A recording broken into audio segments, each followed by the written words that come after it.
Yes. Okay, recording. Yes, we're on. So this is lesson number 7. Yes, okay. And ChaCha's going to introduce her new people. And then we're going to do a review of the material from beginning to where we are now. And then we'll continue from here onward with our work. So go ahead, ChaCha. Introduce us to your people. Perfect, perfect. Happy to have these lovely spirits and light workers here. Lena is coming to us from Markham, Ontario. Thank you, Lena. Lena does biofeedback and many other things, but Akashic record readings and whatnot. And happy you're here, Lena. You're going to bring a wonderful element to this, I'm sure.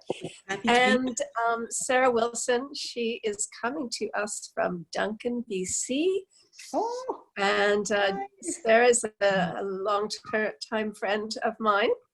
And she is these women are many things, but she is a spiritual clairvoyant and spiritual counselor, Reiki master teacher, blah, blah, blah. I mean, there's many titles. Oh my God, yada. It's going blah, blah, blah. Because we got lots to get through. And you want to introduce Duncan? I think you guys are in Oakville. Yep, we've met Lena before. Hi. Oh, great. Blessings. Where? By Really? Sarah, who did Duncan. Hello. Wow. Okay. Beautiful. Do you guys want to introduce yourself a little bit too? Duncan, Elizabeth, Cynthia, Eva, so that we introduce ourselves to our new friends. I'm in Vancouver and I went to Damanhur last year, thank goodness, and I'd love to go again soon. We'll make it happen. Oh, you know what? Well, you guys, wait, I'm going to go get my friend. Hold on. Gonna get her friend. Okay. And Cynthia, you live in upper state New York, I believe? Cindy, you go by Cindy, do you? Cindy, yeah. I live upstate New York and went to Damanhur with Alessandra in the past fall. Okay.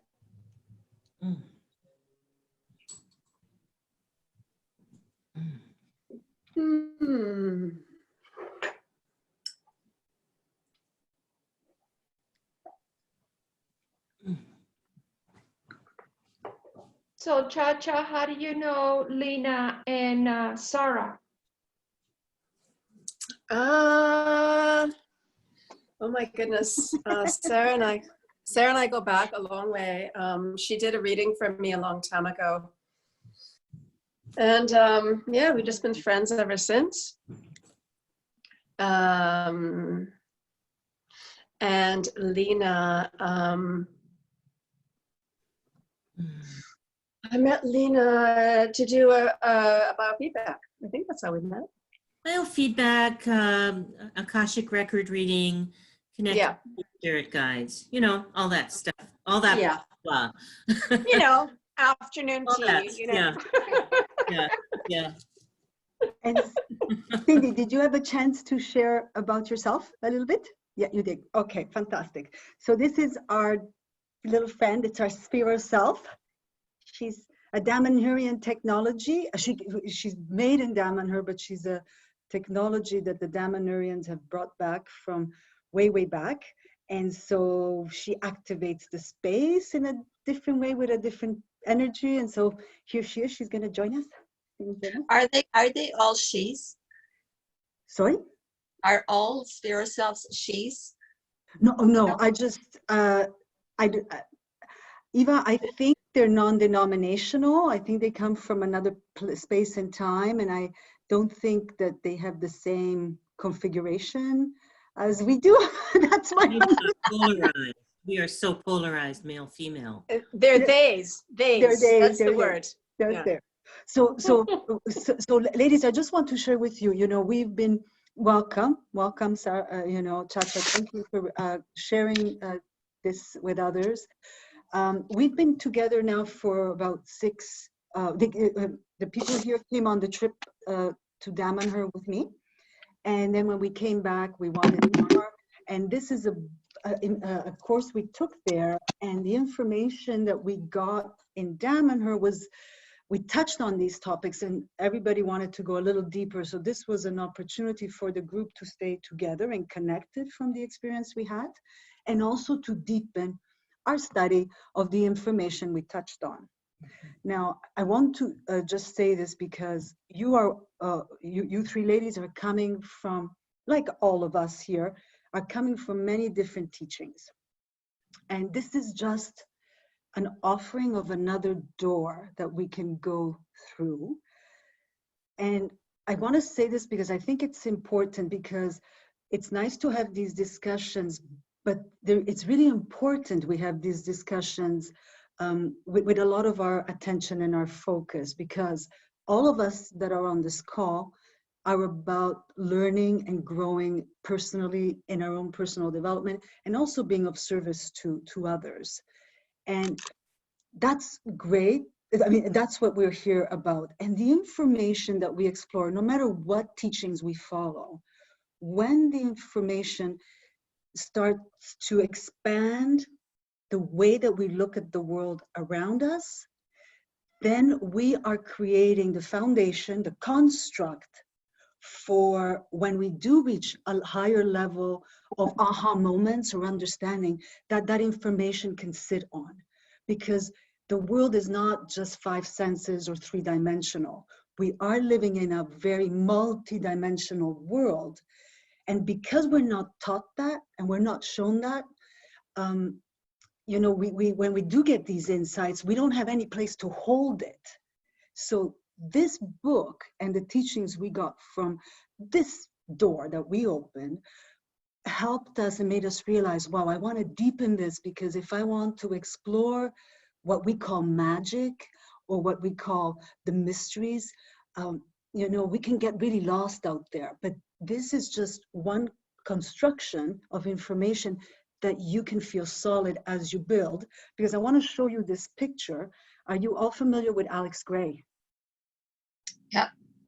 Yeah, so if you look at his picture, I mean, this thing is massive, right? It's a mural of 10 feet by 20. The details. So this is the details that is in the invisible that we don't see.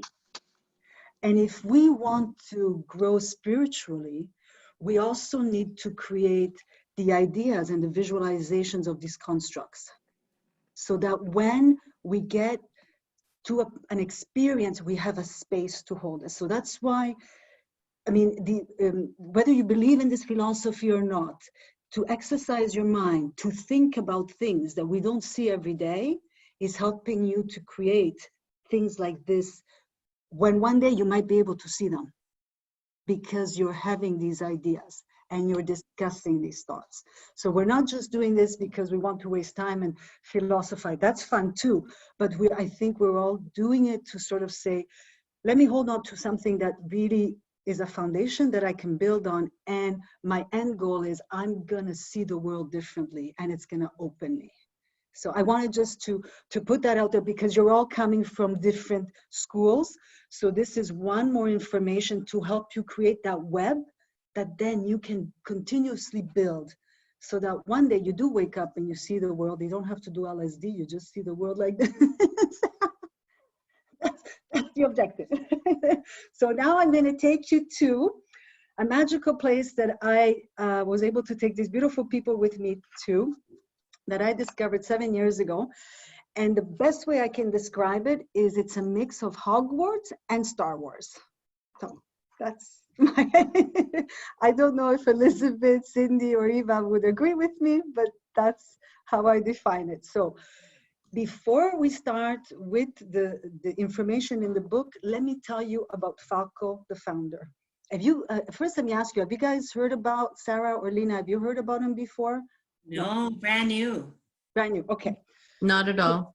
Yeah. Not at all. Okay, so Falco started this community called Damanhur. It's an eco-village in northern Italy. It's a spiritual community and an eco-village.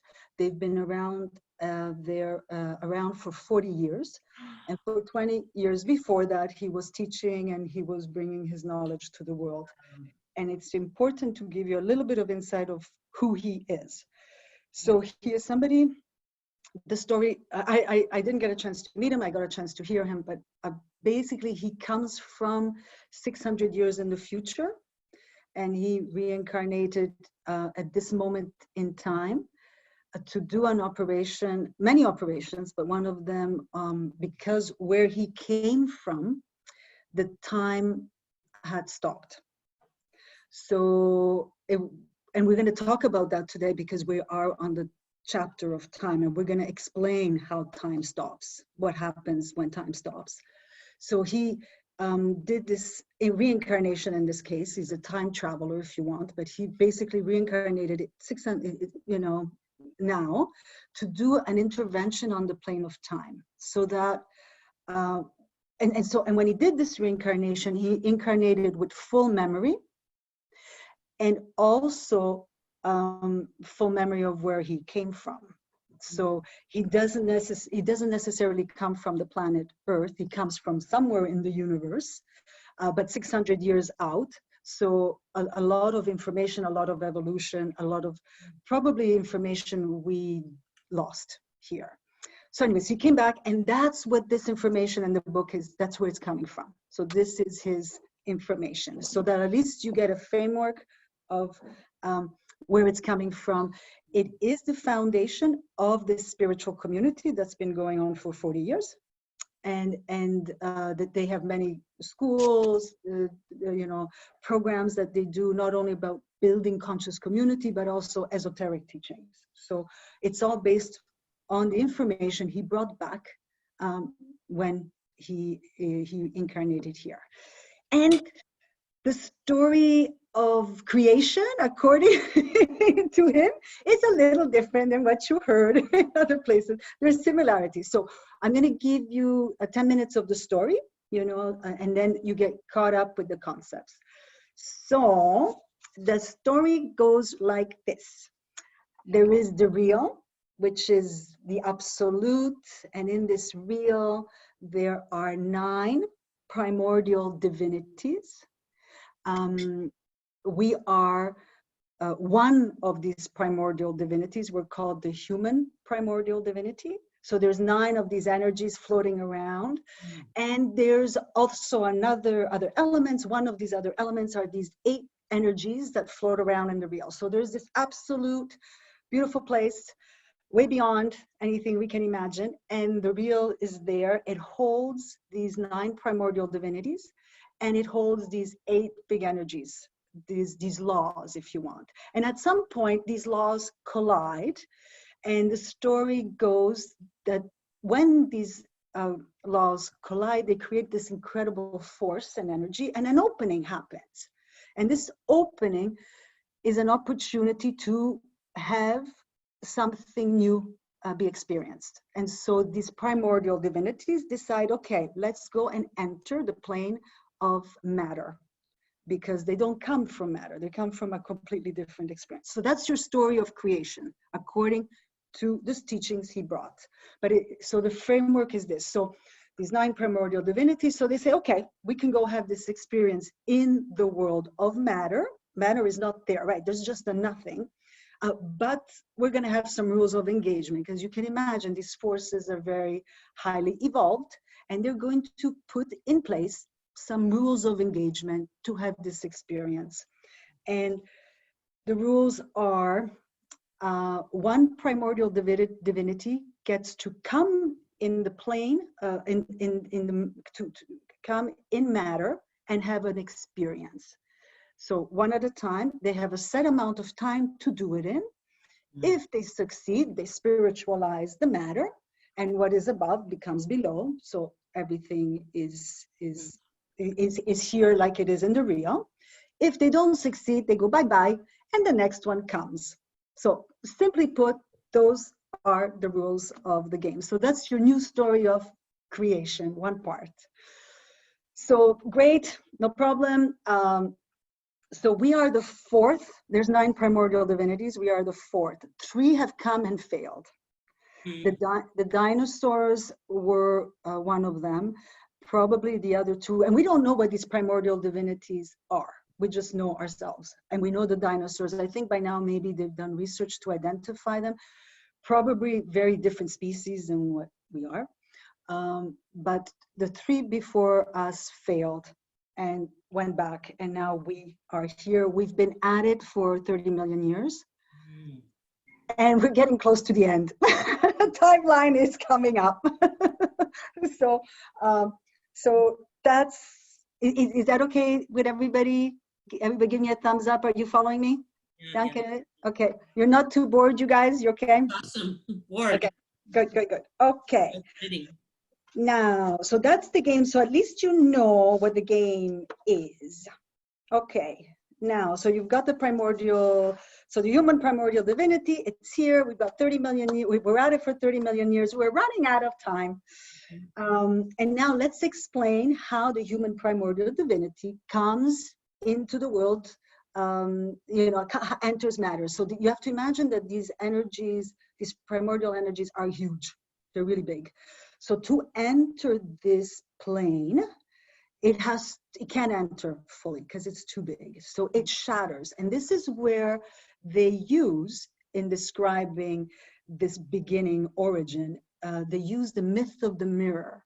So they use that the primordial divinity, the human divinity, is this huge mirror that breaks into millions and millions of pieces as it enters the world of matter. And there is a piece of divinity in everything that is here, not only in this planet, but in the universe. So this human divinity is not just on Earth, but it's in everything we see. Okay, it's in the universe, it's in the galaxy, it's in other stars. Okay, so we've got aliens that have human, human primordial divinities inside of them. So this is where the myth of the mirror comes in. Everything here has a spark of the divine inside.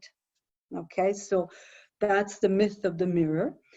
And now let me just, so some forms that over time evolve and become more complex, we're going to use that word a lot. Over time, these forms start to realize that they're part of something bigger. So maybe a rock doesn't ask that of itself, but it still has a divine spark inside. But a human, over time, as we evolve, we start to realize that we have something inside of us that's a little bit, there's more to life than just what we see. The forms that question that have reached a certain level of complexity, of evolution. And then when this divine spark, this awareness in them awakens, they are now able to house the soul. So on the planet, we have humans and many other animal species and many other forms that also host the soul. That sort of comes with evolution. So that gives you, starts to give you the framework of the stories. And then there's one more element I want to mention. When we become, and we're also considered, those of us that have woken up and realize we have a divine essence inside, also become bridge forms for other forms, because we can now act as a bridge between divine forces and our existence on the planet. Now, what we did over time and millennia is we started to also create gods and belief systems to help us with our understanding of divine forces and all of that. So all of the gods that mankind has ever created, by giving something devotion, because you will know, you will see from the studies what we will go through, thoughts create. We are creating every moment of our life with every thought that we have. So you can imagine people devoted to a god, giving year after year, day after day devotions. They create these huge divinities, these huge forces, which can be very helpful to us to achieve our goal of succeeding at spiritualizing the matter that is here. So that's the new story of creation. How does it sit? Do you guys want to add something? Elizabeth, Duncan, Cynthia, Eva, Cynthia. Hey, you were very good. Excellent. Okay. Great summary. What? I love it. Good. Okay, I'm trying to give you the story. Okay, so now we know the story of creation, and a little bit different than what you've had, maybe similar. You know, I know they all coincide. So now we have the story of creation, how the divinity is here, and now how does matter start to be created? So that's a study called, this was chapter 2. So we just covered chapter 1. Chapter 2 was called Cosmogenesis. I don't know if you guys could get it. Oh no, it's backwards. It's backwards. I can't show it to you. No, it worked. It worked. It worked. It worked. Yeah, it's okay. It's correct. Okay. Yeah. So now that we, so the next element is what is the birth of matter? How does matter now get created? So we have the idea of the story. We know the human divinity is here. Great, it's entered the nothingness, and it's now going to start to create matter. And there's 6 elements that are going to be at play in creating matter. So I'm going to name them, and then I'll tell you what each of them are. The attractors, the laws. Remember we talked about the 8 laws that were up, the big energies that were in the real, that 8 of them, they were the 9 primordial divinities and the 8 laws. The 8 laws also come into the world of matter. They change, but they also are present in the world of matter. Then we have the time sphere, because in the real, there's no time, okay? So time is, we'll learn it's a territory, or it's another world, it's a time world, only exists here in the world of matter, because in the real, that's irrelevant. We don't need it. Then we have, of course, the human primordial divinity. That's the 4th. Then we have something called the demiurge, and I'm going to explain to you what the demiurge is. And then there is this element that is really important, which is the element of matter that is called a nothingness. So can you imagine when they opened up the space and there was a big black hole, and they're going to go and inhabit this big black hole? Well, the nothingness is hanging out in there. The nothingness is not intelligent, but it's like gravity on Earth. It just is. And you can be sure that it's not very happy to have somebody come in and push on it, trying to create evolution, when all this nothingness wants to be is just leave me alone and let me be. So the nothingness is what we end up calling the enemy or the evil or the force. But in its form, it's actually just a force. You know, it cannot be good or bad. It's just, it is what's here. It gets, we'll see when we talked about the forms that become bridge forms, that become more complex and starts housing the human soul, the soul. When we house the human soul, we also have access to free will. And there are some forms that would rather go back to nothingness. So they become agent to this force, and then this force becomes powerful or more powerful. But by itself, it's not, it's just gravity, you know?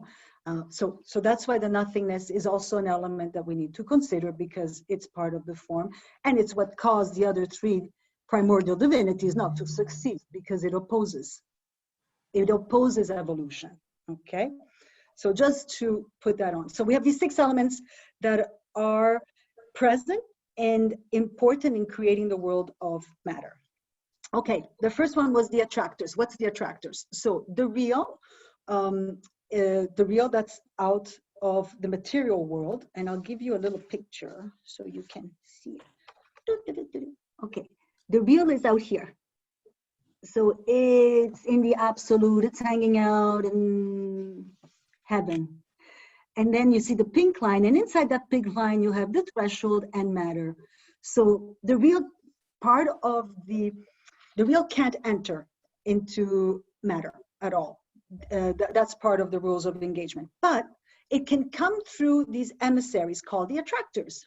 So these attractors are, if you want, little droplets of the real that come into the threshold and go into matter. They have the experience and, you know, pick up knowledge. They leave it in the threshold and then go back to the real. They're neutral when they come in, Then they pick up information in the threshold, go into matter, have their experience, bring the information back to the threshold, and then leave it there and go back to the real neutral. So and I mention this because even though the real can't come in itself in its main form, it is permeating all of that what is here, and it permeates everything through these attractors. Neutral, just being a carrier or information and knowledge that's been accumulated. Okay, so is that clear? Is that okay? Give me a thumbs up if I lose you guys. Okay, so those are the attractors. Are we gonna, yes, Sarah, Are they people or they're forces? think of it as energy, just Okay. neutral energy, raindrops of energy. Got it. Coming from the real. It, Okay. it touches you, and then let's say you are carrying attractors in you, and these attractors are living your experience. When you pass on, those attractors, all the experience they have collected, they leave it in the threshold and go back to the real. The threshold now is left with all this richer information. So every time, reincarnation, evolution, every time new generations come, they're a little bit more refined because the attractors that are coming down pick up the information that's been left from the previous one and are enriched by that. And so that's why evolution continues, okay? So good question. So there's so the attractors are the real. One of the elements that are to create matter are the reals, having being able to experience matter and leave information in matter. So that's one of the first ones. The primordial laws or energy. Remember the 8 laws that are in the real? They're also here. I'm going to give you the names and I'm going to touch a little bit on what they are. There's 8 laws, and think of these as the game, the rules of the game. So matter has to create itself, but it can't just create itself at will. These are the 8 rules, laws, or energies that contain how matter can create itself. And this is their names, just to really. The first one is called fall of neutral events, and then I'll explain them. The second one is synchronicity. The third one is called the soul atom. The fourth one is called divinity. The fifth is called time matrix. The sixth is called geometric essence. The seventh is complexity. And the 8th is chaos. Welcome to today. So if you heard of the 10 commandments or the other commandments, these are completely different laws. And these laws have very specific purpose. Every law has the same importance, and you have to think of them as they are the forces that are shaping the material world that we each experience. So the first law was the fall of neutral events. Like we talked about the attractors, which are raindrops of the real coming into the threshold and into matter. The fall of neutral events are created in the threshold, and they are raining down on the material world. And those raindrops from this law that touch us, they get modified by having the experience of touching us, and they become what are called saturated events. So whoever is receiving one of these neutral events, we can now have an imprint on the plane of time. The other drops that don't get picked up stay in the environment where they dropped. And we're going to learn about, these are called unsaturated events, and these unsaturated events are important for time travelers. Because they can go to a territory of time where there's a lot of these and start activating them. Now, Elizabeth, Duncan, Cindy, Eva, we hadn't talked about this, but is that okay? Yeah. Yeah. Okay, so that's the fall of neutral events. So the important thing, it's a law. It's these raindrops of energy that create the events that mark our history. Like when this fall of neutral events touch us, those become saturated events that now create the history we know. Okay, all the unsaturated events are left in that plane of time for possible magical operations. That's the Hogwarts part. Okay. Synchronicity, the second law. So if you ever thought that synchronicity was cause and effect, throw that out the window. No, there appears to be a thread that connects events. And these events can be connected from past, present, and future. And when something on this thread or one event on this line is pulled, it pulls all the other ones. So one of the examples in the book is there's somebody having a beer in Ireland and a glass falling in Toronto. They seem completely unrelated, but as far as synchronicity, they're fundamental to this string of that these events are connected to, because there's so many other things at play. It's the weight of an event on the plane of time, what it causes, its consequences. But synchronicity is this kind of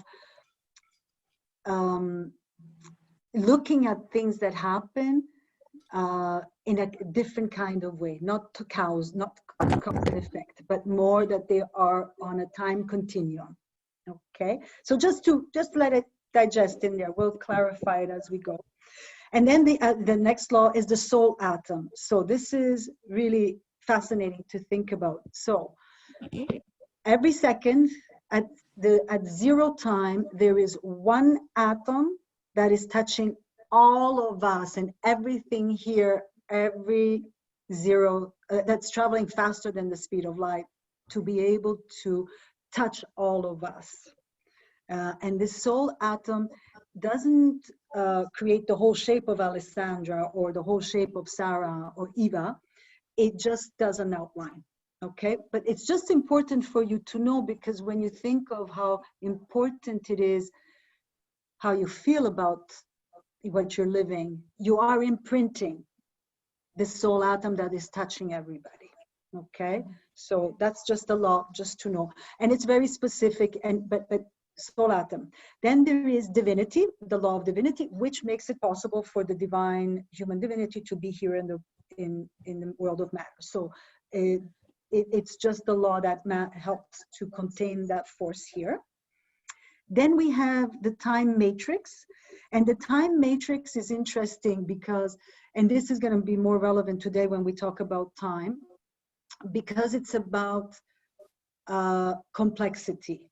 And using all of the laws to make sure that in every moment in time, all the resources are being used so that we are moving towards complexity or evolution.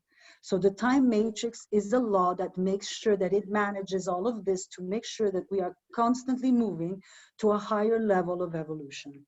Okay, and it will move things around to make sure that that happens, and move the other laws around to make sure that that happens. Then we have the geometric essence. The geometric essence is what makes it possible for the soul atom to travel very quickly, because it creates a geometric grid on which this can travel quickly. Then we have the seventh law, which is complexity. And complexity is everything happens and is geared to make sure that we are always moving to a higher level of evolution and understanding, that we are evolving. And that's the law that does that. And then chaos.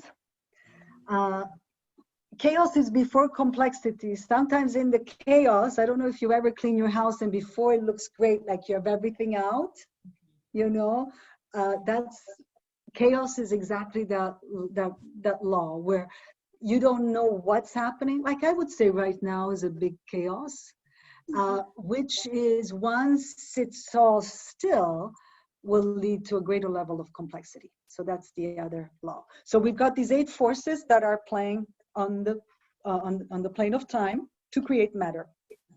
So we have the attractors, we have the laws, we have the time sphere, which we're going to get into now after this. We have the human primordial divinity, that's us. And then we have the demiurges. What is the demiurges? Okay, this is the fun part, which is where matter actually starts. So when the mirror breaks,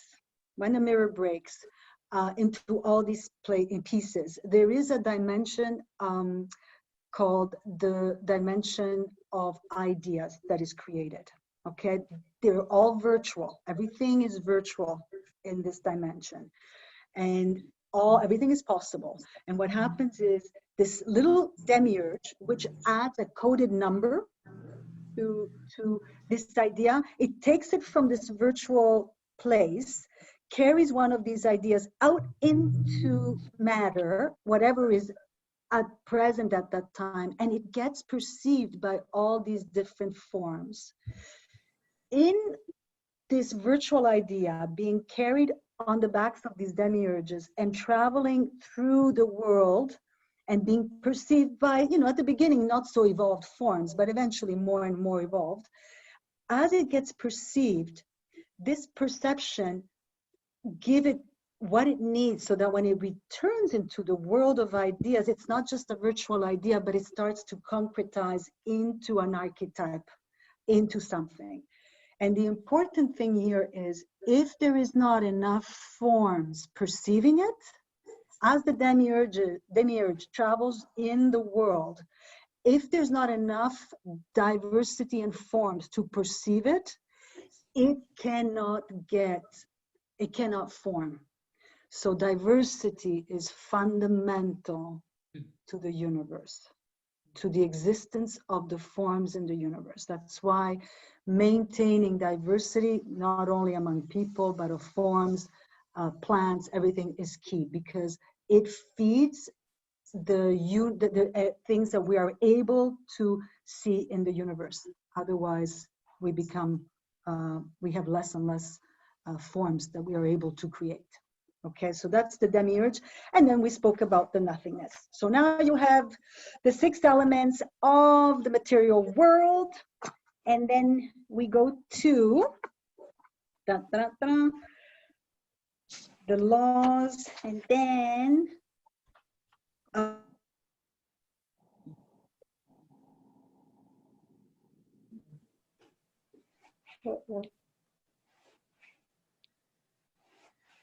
Well, she comes back on. I just want to say something that the time matter. Give me a you're heads back. up. Are you guys okay? Yeah, okay. Yeah, you're back. Go for it. I'm back. Are you guys okay? I know it's a little bit longer, but we're good? We're good? Yeah. Okay. Yeah. Okay, we talked about cosmogenesis. We went through that with the nothingness, the universe. Okay, the attractors. So now, we were now,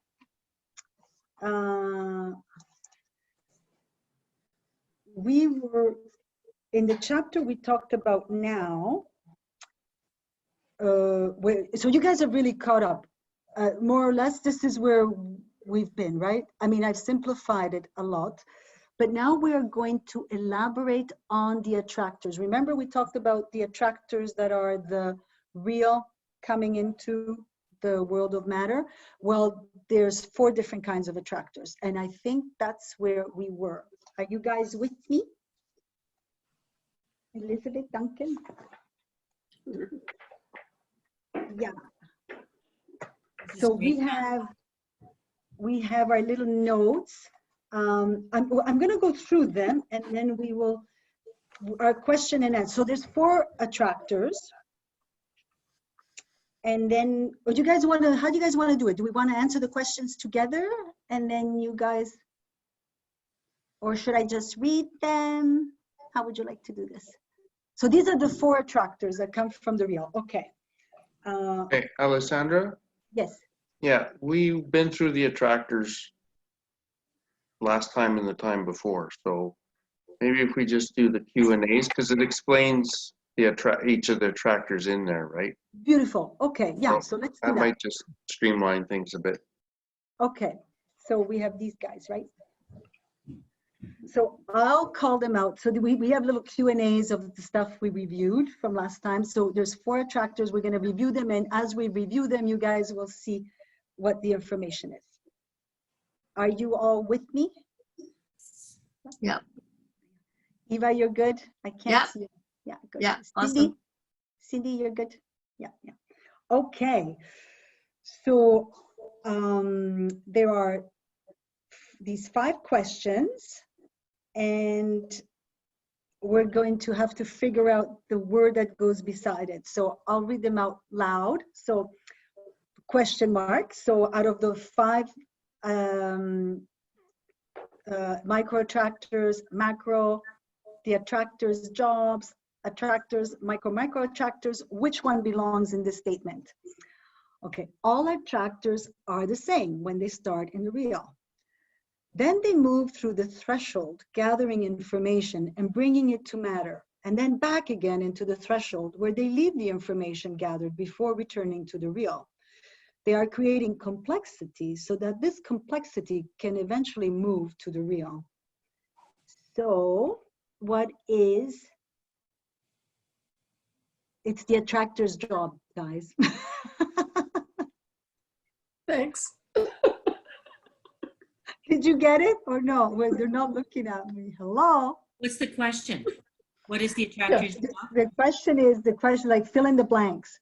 So it's, and there's 5 things to choose from. So it's the attractor.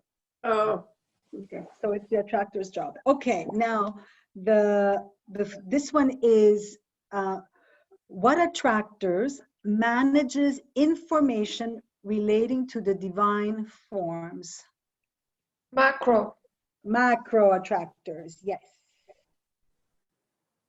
Guys, this is just names for us, but at least you know. So they're divine forms, the big divinities, the Shivas of the world, the Buddhas of the world. The attractors that come from the real are called the macro ones. Okay, manage human soul structure in personalities, past lives. Attractor. Yes, the attractor. And this is going to be a very fascinating chapter when we get to it. All those personalities and parts of yourself you're attached to, well, we'll change all that. We'll change all that. Okay. Manage forms inferior to complexity of the human soul forms. They're more the micro, yes. And then the last one, the basic building blocks of matter, the atoms. And those are the Micro. micro, beautiful. The micro attractors. So that's what they look like. These are the micro attractors. They're like 2 pyramids, one on top of the other, and they're spinning. And that's what they look like. And now we have, if you look at the next, sorry? is it a It Merkaba? looks like a Merkaba. It looks like a Merkaba. Wow. Yeah. Cool. And I want to share something with you. Duncan and Elizabeth, were you on Nassim Haramain's call? Yeah. Do you guys know Nassim Haramain, Lena, Sarah? I know ChaCha knows. Lena? So he's a physicist who has been able to unify the mathematics between the quantum physics and the cosmological physics. Because before the 2 mathematics were at odds, they couldn't join. And it was, I have the notes. I want to get notes. Can you guys? No, I have them here. I want to share this because this is fantastic. He's a physicist. Cindy, Eva, is this interesting for you guys? Yeah, sure.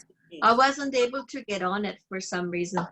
Oh, okay. You have to try. So I was so excited. So No, what was he's at the top Nassim of- is a physicist, but he's not classically trained physicist. He's done it all on his own so he could pursue the things that he thought were right. And that's where he came up with a lot of his hypotheses, which have proved to be correct. Oh, Duncan, I lost Compared you. to the, Oh, you guys froze.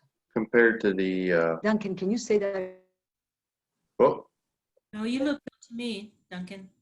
You're freezing, Alessandra. You're freezing. I'm freezing. Okay. Yeah. Bandwidth. Yeah, basically he didn't have to unlearn everything they would have taught him in university. I'll send you the link, Lena. So he said something that was so beautiful that I wanted to share with you guys.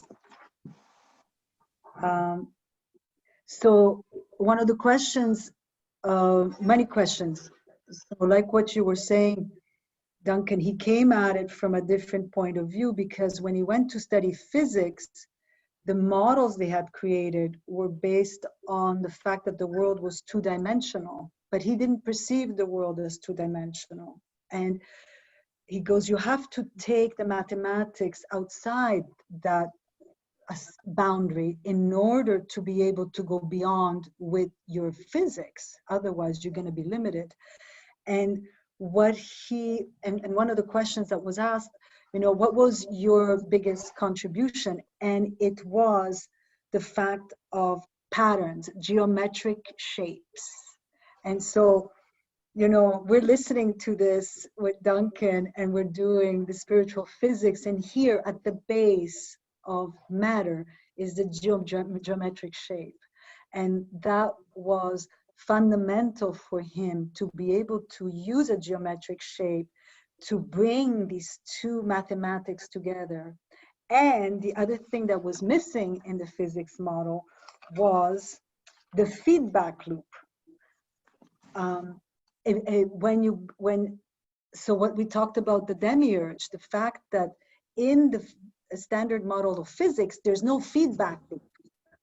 So the information cannot feed on itself. It's static. It's like a picture. And he goes, well, the world doesn't work like that. You have to add in the feedback loop. And so I thought that that was interesting, because we have the demiurges that create the feedback loop by being perceived, and then matter can start being created. So I just thought there was some parallels when I was looking at his stuff, and my heart was singing because he's a physicist. So I was like, yay. So I just wanted to share that. Okay, then the next, so then we have this little picture here. We have this little picture here. And we have three names that we want to. We didn't get the picture, Sandra. It came blank. It came through blank. Oh. So we didn't. Oh, and you didn't get this one either? No. I wonder why. Totally blank. So we'll skip those. Okay. So then forget that. Okay, guys. No, then you can't. Then we can't do the. We can't do the rest. We can't do the rest. Okay, so then we'll work on it next time. We'll work on it. Okay, let's just. Okay, fantastic. Oh, that's too bad, because that was fun. It was so fun. I don't know why it didn't come out. Save the fun for later. Sorry? Save the fun for later. We'll do the fun later. Yes. So so we went to the territory, and so what we looked at is think of time as its own world, like the world of nature. Okay, so time is not just linear events. It's like the world of nature. There's many elements. And so we talked about, there's three of them. We talked about two last time, and then we were going to do the third one today. We'll just review them quickly. So the first one is time packets. Then there is time branches, and then there is the geography of time. Okay, and this is where we start to have fun with time travel, parallel realities, and all that stuff. So the first one is time packets, and what we are told is that there's these packets of time that are made up of about 66 years, and they have 4 elements inside of them. They have a rhythm, and the example they showed is, you know, think of the 60s and the way the 60s felt, and think of the 90s, and think of today. So these are kind of the rhythms, the tempo of those time packets, you know. They're different, they have different feeling about them, and how you differentiate between them. These time packets usually are 66 years, they can be less, but 66 years, they have these rhythms, this kind of tempo to them. They have capacity to hold information on them. They have a level of complexity that they attain, and then they have point of divine attention. So the points of divine attention are when the time packets, they separate one time packet from the other. And of these 66 years, they're important, but when there is divine attention, and what we mean by divine attention is, remember we spoke about all the divine forces created by man, the divinities? These divine forces work and are different than us, but every once in a while they blink. And when they open their eyes after blinking is when what we call divine attention.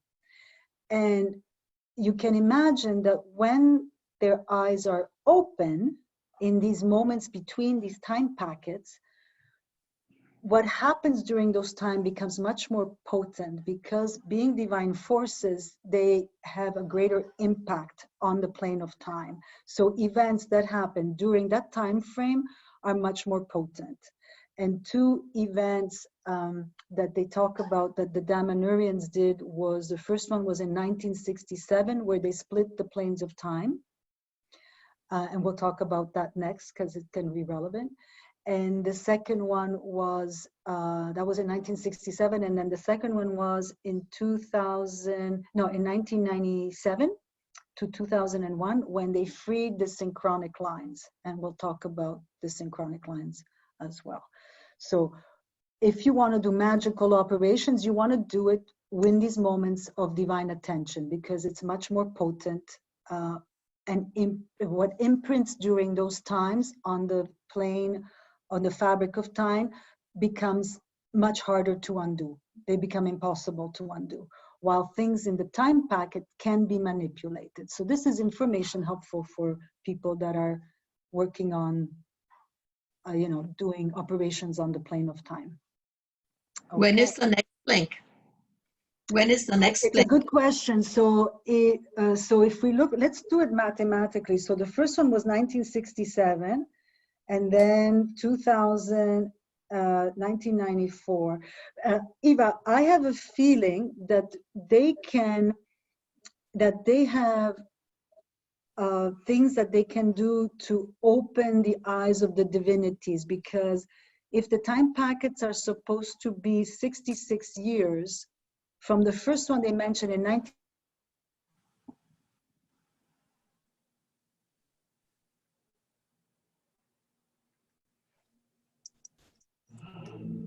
the synchronic lines, it's less than 66 years.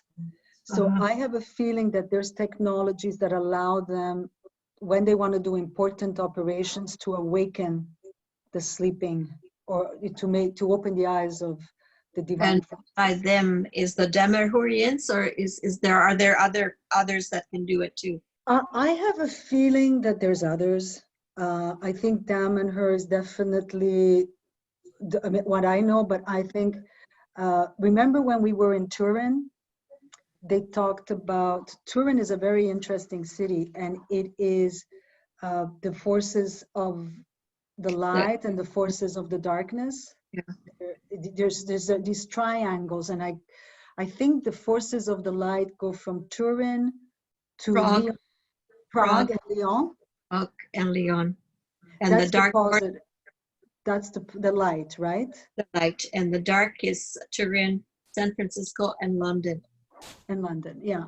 So I have a feeling that there's many esoteric schools that have this knowledge, because if you can imagine these cities and centers being used for magical operations. But this is, yeah, all I know of them, but I'm sure there's others. I'm sure there's others. So that was divine attention. And then we have the time branches, which brings us, okay, so time branches are, so think of time as a branch. So you have the main trunk, and then there's always these secondary branches sprouting off, and these little time trials that are like, you know, small branches. And if these branches that, you know, branch off become more, you know, I'm going to read it because I think it's, are you guys okay if I read it? So I don't get, okay. So you have the main branch of time, and then you have these secondary lines or trial times. So branches can become insignificant or significant. If branches develop in a lower level of complexity than the main branch, they get reabsorbed by the main branch. If branches become more complex than their main branch, they absorb the main branch. And if they become of a similar complexity, but are different, they create parallel timelines.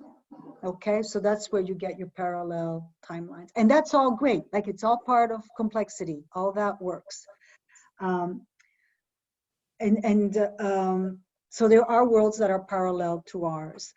Now, there's some important points with this, and we're gonna review this. So we are all present contemporaneously on multiple timelines. Okay, so you guys are all time travelers, and you know, you're all doing that. Okay, our soul has no problem doing this. Our conscious attention focuses on one of ourselves at a time. But our consciousness can move from one to the other, okay? Now in magic, people that know how to do this, that's being able to move between these time branches allows us to manipulate events and increase complexity, which means we can reach our goal of evolution faster. Now, and so just let that sink in, because that's a big one. Okay, so we're all living on multiple timelines. Now, when we talked about Falco, and I think Elizabeth, this was your question at the beginning. What happened when he came in 1967 and he split the plane of time? So remember, I said to you, he came from a timeline, a time branch that stopped. And he came back to do an intervention and create another timeline. He did that so that he could create a new secondary branch, hopefully get it to be much more complex so that it can reabsorb the older one. Because if we go out 600 years, if we stay on the other timeline, we're not going to make it. Something is going to happen, because what we learn also is when a branch stops, it's because it's not reaching enough of a level of complexity. Think of it, it's not getting enough nutrients, so that branch stops growing and it stops. We don't know what happens to the actual branch, but it's definitely not hosting complex forms anymore. Okay, so he came back. So Elizabeth, does that answer? Yeah, a little bit. Yeah. So that's an important thing to yes, go ahead. Sorry, we're admiring Lena's dog. Yeah, so cute. So cute.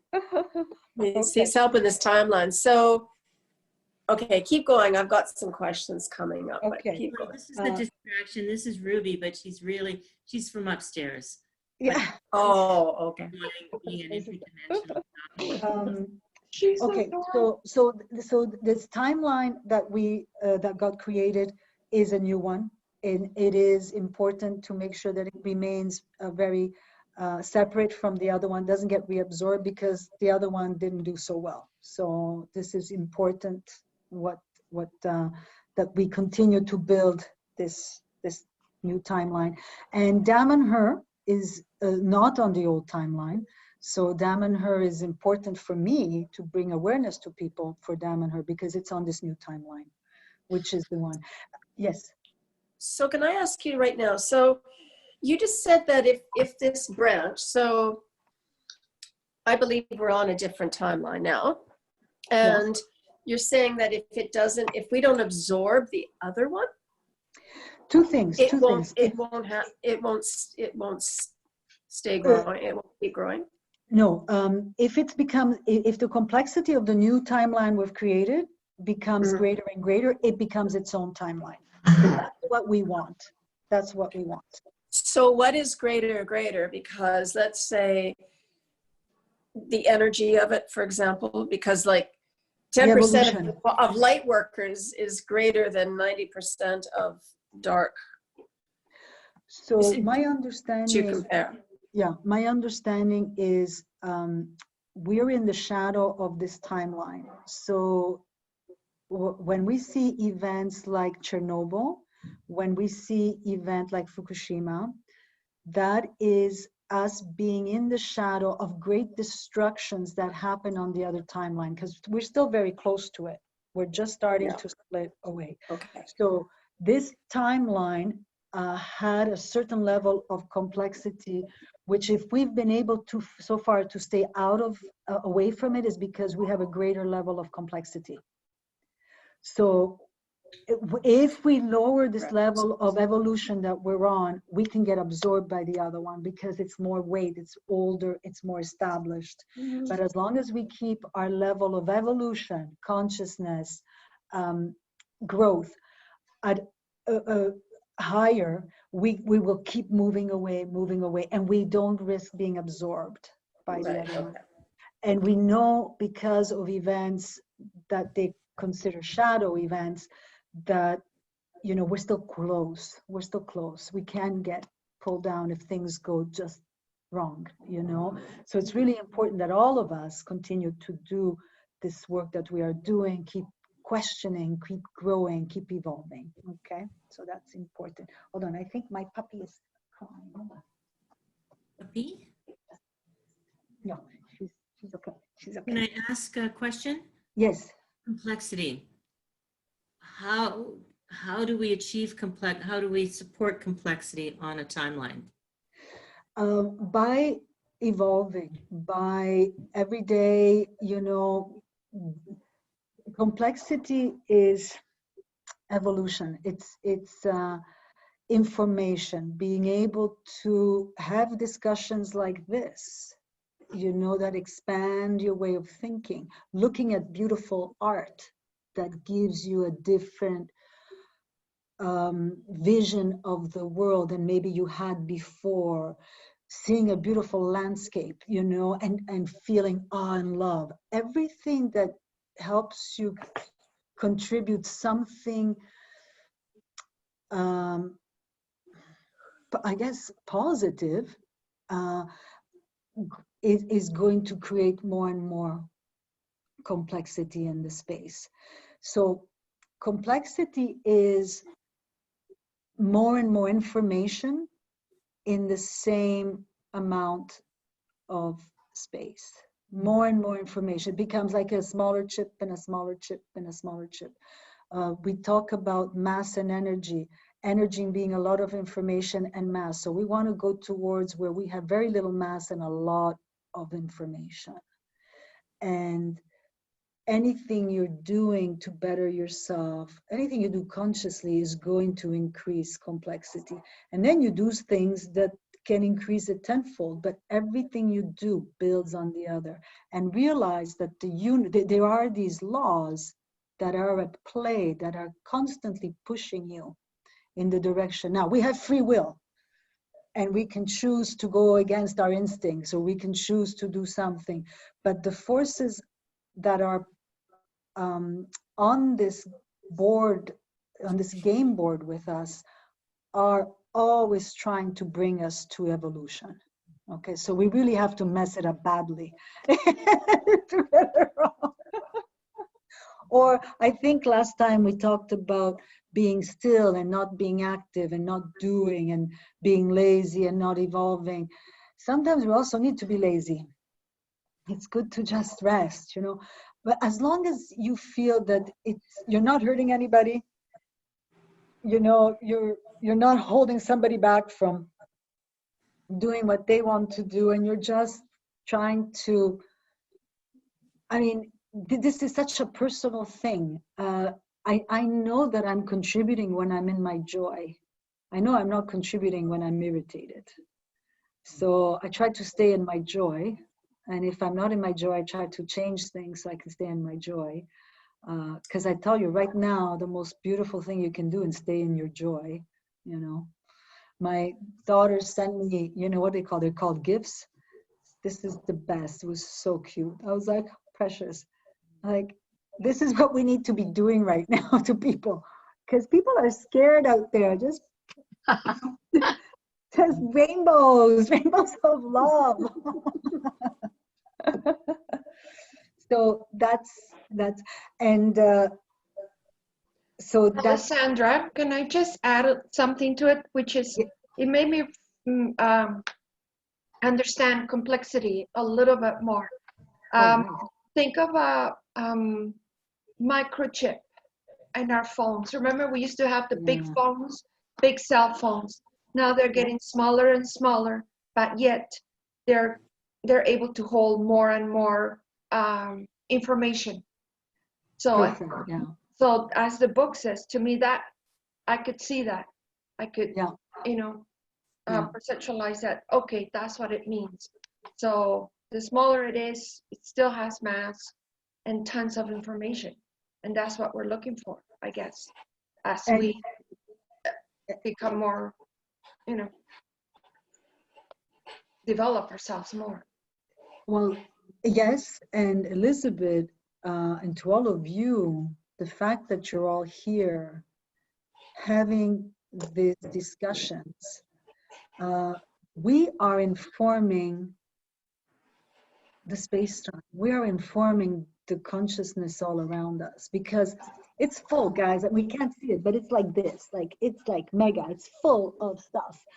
And so when we are engaging in this kind of exploration of the world around us, and I would say that this information is at a high level, you know, this is not information at a low level, that you're changing, you know, it's subtle, but it's transforming, you know, it's moving.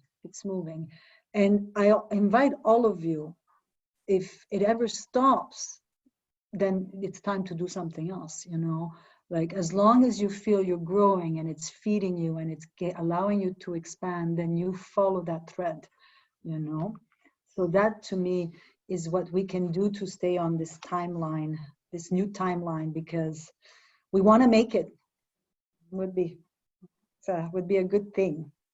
Now, I wanted to also mention this.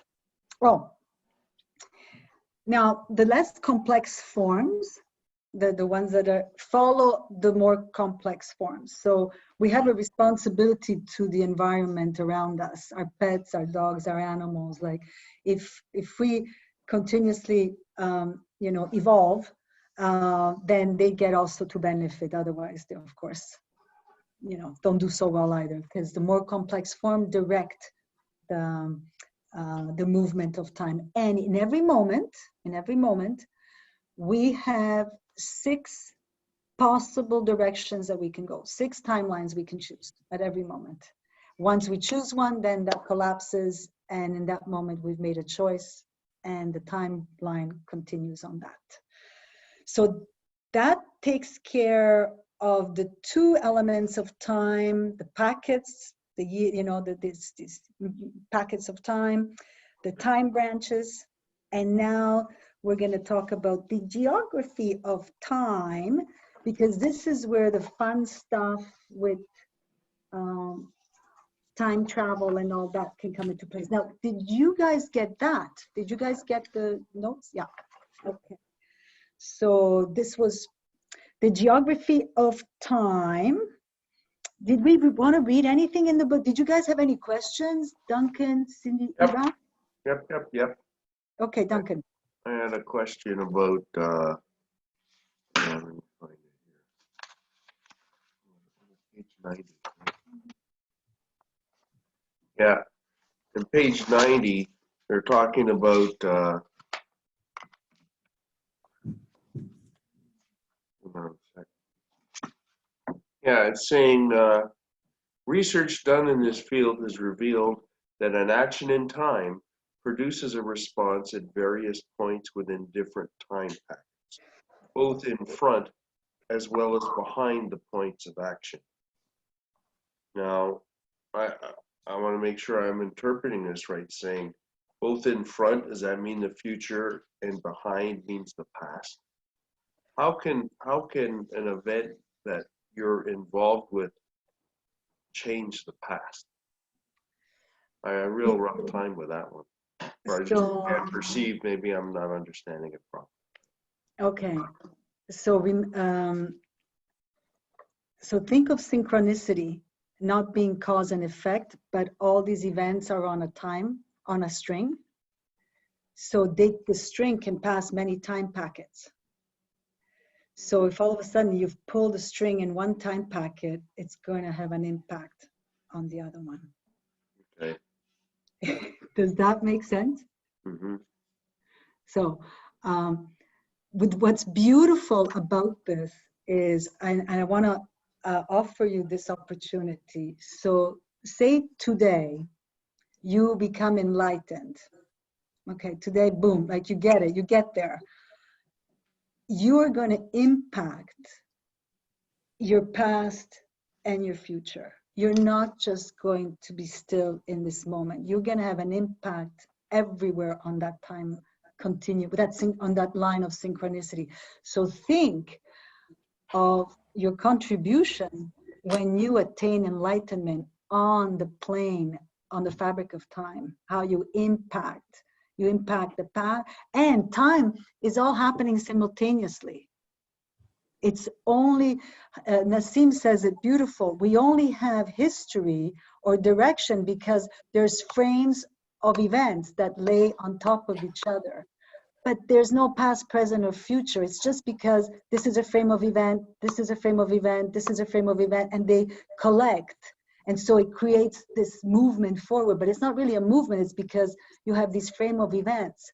But if you just go above that, the plane of time, there's no past, present, and future. It's all happening at the same time. We didn't go over that, but that was one of the things about time. Time is a plane, and the events are all happening simultaneously. It's just where we focused our attention. That was in the part. Duncan, have I lost you? No. No. Yeah, I got it. That's good. Okay, thanks. Okay. Can I give a little example of that? Yeah. Or do you want to keep going? No, we can do it. Hold on. I'll tell you where it goes. Okay, so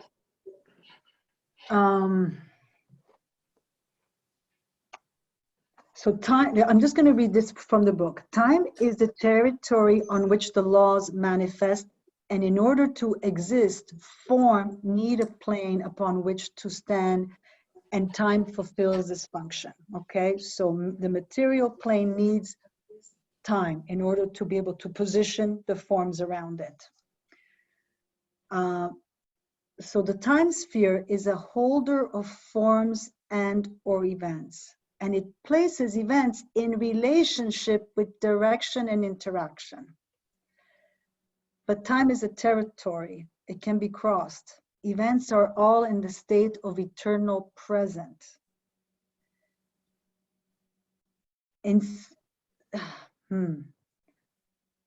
So,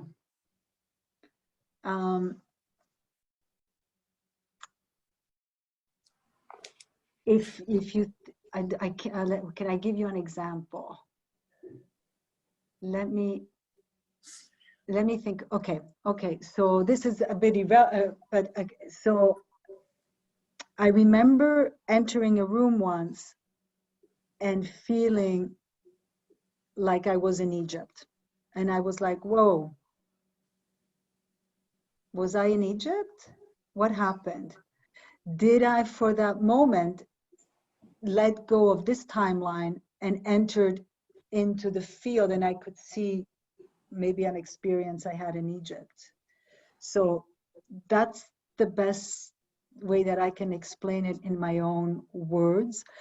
My understanding is that the fabric of time is limited by our perception. And we can, there is technologies that can help, and we can talk about, we'll see it when we go forward, that we can do things to interfere with past and present if we know how to move. So I invite you to think of time as a plane and not a direction, and that all these possibilities are in front of you and behind you, and that you can interact with these events when you learn how to do it. I don't want to get too esoteric because it's not my expertise. So you know what, let's just stick to what's the words that are in the book, because I don't want to mislead you with my interpretations of things. But so I don't know if I answered your question, ChaCha, but I'm just gonna invite you to just stay open to the concept. No, I was going to give you an example of when you manifest. When you're sitting and you're thinking of something you want to create in the future, you're actually in the future. Right. And it affects you in the present moment. Yes, yes. Or if you want to do, or if you want to go back into your past life, which Lena is an expert at, or yes, okay. There too, you can go to an event that happened in a past life, which is affecting this lifetime, this life moment now. But I think when you're going to Egypt, you're actually going to you're jumping timelines, or maybe not. Maybe it's all one. I mean, I don't know. It's all a big plane. But Damanhur says it's a big plane. Does it? Yeah. So it's probably happening. It could be happening simultaneously. Yeah. As well. Yeah, I believe so. Yeah. So, but I think we're going to answer some of these. Let's go through this this chapter, this next piece right here, which talks about the geography of time, and maybe we're going to answer some of these things. Alessandra, sorry. Yes. Before we move forward, can we move back? Yes. Yes. So on the same plane. On the same plane. Okay. Okay. At the same parallel line. Okay.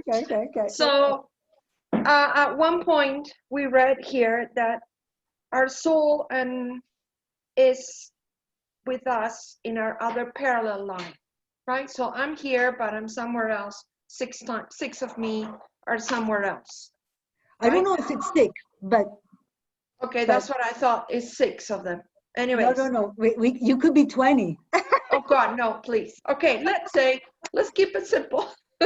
There's another point where there is a me, and my soul is there with that body, but not necessarily my conscious. No, my understanding, if I read that, is we are doing it all at the same time. So this also, ChaCha, this will then maybe even answer this, or give you more confirmation of this capacity to be a different time, even moving through time. So what is it that we said?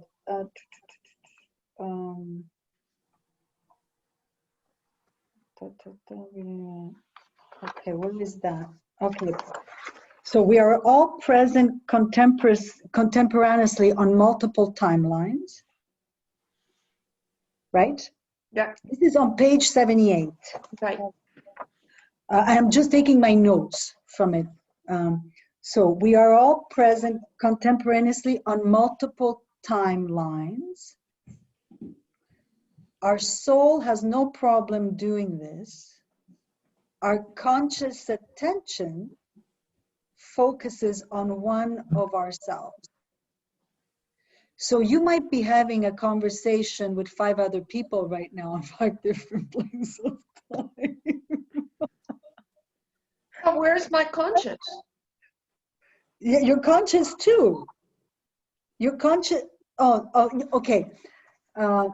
Conscious attention, however, is focused only on what is happening. One of ourselves. Onto one of ourselves. So what about the other person, the other me? What's happening to that person doesn't have a conscious? It's unconscious? Or No, because it gave the example of, okay, let's go to page 78. My understanding is, because they gave the example of the keys, where you put down the keys and then you move to another place and you come back and you can't find your keys. Another timeline. Because you placed them on a different. Well, you could have been in another timeline when you we're doing that? when you were looking for the keys. Okay, let's go to page 78. Let's read page 78. When in doubt, refer to the book. Okay. Okay, first of all, we are all present. We're all present contemporaneously on multiple timelines, as if each one of us had many doubles that move on other branches where events develop in a different way. So when you get too attached to stuff,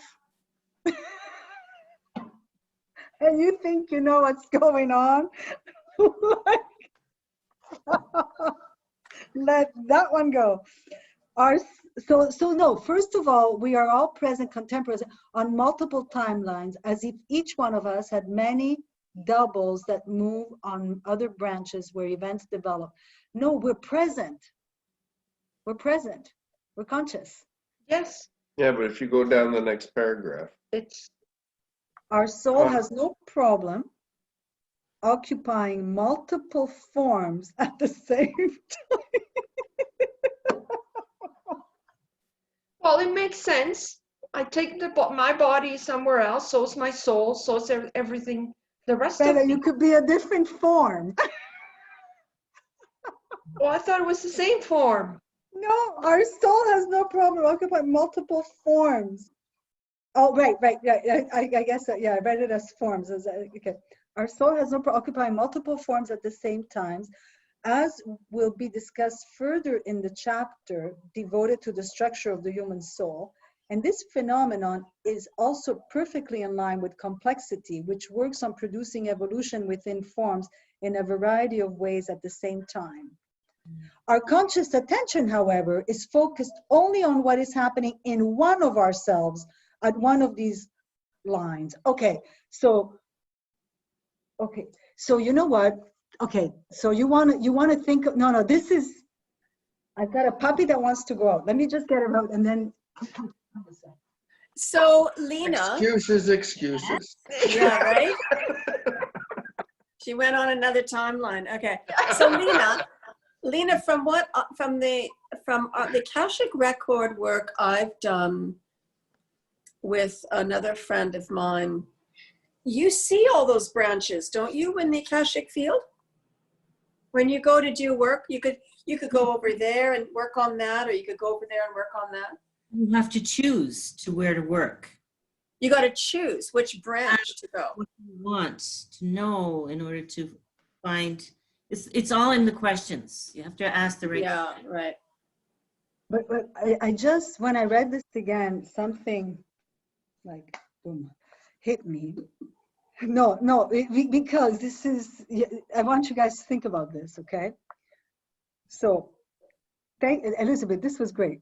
So, our conscious attention, however, is focused only on what is happening to one of ourselves at on one of these timelines.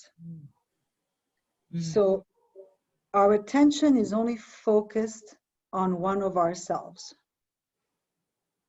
on what is happening to one of ourselves on one of these timelines. And but then you read the next line, and it kind of To gives further, a little more information, to saying that further, our conscience can move from one to another.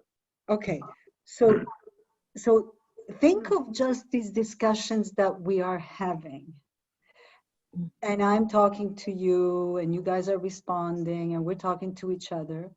While we are doing all of this, we are somewhere else doing all of this. Or are we doing this when we're sleeping? When we sleep? No, like, No. it's happening. So I'm talking to you, and to me, I'm doing second by second by second, and we're interacting. Are you telling me that in the spaces between the seconds, I'm somewhere else having another conversation? Like, you know what I'm saying? In the vlogs. Like, what is time? Then But what if is, we're okay, so let's say that we are having this conversation in another timeline, right? Does that I'm still a bit confused about conscious. If I'm going to be conscious to our conversation, is it just my body and my soul in the other timeline, but it's not conscious of what is happening? no, I read, Elizabeth, I read this, that we are moving our consciousness and our focus on these multiple timelines all the time. But Like, we can only do it on one of ourselves. that's what we think. That's what it says here. Like, that's not, I read it that we are doing this simultaneously on multiple timelines. So we're jumping from one to the other. This is how I read it. Okay, let's reread it again. Like, okay. I Okay. think it's like a radio station. You can have many stations, but you tune into only one, and that's the one you're conscious of. Okay. But when you're on another station, you're conscious there as well. I know, but it's the one that you're tuned in, and when the body that you're in, that you're conscious of. I mean, there's all these others, but you're not aware of them. You can only tune into one to get it logistically. Okay. But then you get even further along, and it's like, if you're the main character in an event, maybe that's where your conscious really is, and your role in the other ones during that same time is inconsequential. I don't know. Okay. Oh, wait. No. Okay. Wait. We got it. So I think it's answered here. Yeah. To further complicate things, it should be made clear at this point that for a variety of reasons, our conscience can move from one branch to another, a phenomenon that actually happens fairly frequently every day to each of us. So it doesn't say it's happening moment by moment, but maybe in the moment where we space out, we're not spacing out. We're actually really active somewhere else. Man, we work hard, guys. Let's give ourselves a pat. I understand you. No, like if you ever feel, Duncan, that you're not doing enough. We seem to have an issue finding the glasses. I'm usually on timeline X. And I'm on B. Yeah. Oh my God. Woo, okay. Okay. That was good. That was good, guys. That was good. Okay. Oh, so beautiful people, it's 8:30. Do you want to go another little bit? Do you want to do? Well, are we going to talk about time travel? Oh, I lost time. Oh, you have to tune in for the next session. Okay. How to time travel. The next section is when the geography of time talks about time travel, talks about what happens on the river of time. And there we get into time loops, which are, the analogy they give is think of time as this river flowing, and you have different things that happen in the river. And there's time loops, vortices, slow and fast streams of time, stopping of time, time islands. Sorry? Yes, time islands, yeah. Time islands, and weight of time. And in this section is when we get into the time castles, which are set up by time travelers. And remember, you know, the Falco, I mean, he's considered a time traveler, and incarnating is a way also to travel. You can come and do operations on the plane of time, but incarnating is one of the ways. So, I mean, we can end it here, and I can send you guys with the right pictures for next time, and then we'll start. Everybody will be on the same page. We can reschedule for 2 weeks, and then we can have the discussion of time travel. We can touch on it. And then after that, you guys, it gets, the first 3-4 chapters, we took a long time to get to here because there was a lot of information. I really simplified it, but there was a lot of multi-layered concepts. But now it's much more fluid. Once we get through time, the rest is really how magical operations work, how you time travel, how you do it, and it's more that kind of discussion as well. So I'm happy to finish it here. Guys, is this a good? Yeah, because it's a lot of information. Yeah. I know for Cindy and Elizabeth Duncan was a little bit of a repetition. I'm sorry. I hope you got something more than last time. Oh, I lost you guys. But I do have a question. We're here. That was great. Eva, did you say something? Liked it, yeah. It was good. It was good. Okay, Cindy, you were quiet. Did you? I know it was a bit of a rapid. Was okay for you? But yeah, I have to go to another meeting now. Okay, so this is good. Okay. Oh, I want to share with you. I spoke to the Damanhur group. First, I definitely encourage all of you to listen to Nassim's stuff. ChaCha, you can send it to Lena and Sarah. Can you send it to me? Eva, yeah, I will send it to you. And it's tomorrow at 3 o'clock our time, or 12 your time, Sarah. And Damanhur is going to send me some links to Facebook recordings they've done talking about the Grail and this moment in time, talking about what is going on from their perspective. So I'm going to give you guys the link for that. So if you want to listen to some of their esoteric teachings, I'm also looking to see if we can do pre-Atlantis, the course Atlantis and Ancient Civilizations. I think for a minimal cost. So that I'm going to send out. And now let's choose. Is Tuesday in 2 weeks good for everybody? Do we want to look at dates? I guess we'll put it in. Sure, that's good. So 27, I think it will be May something. Let me look and then I'll tell you guys. May 4th? May 5th. May 5th?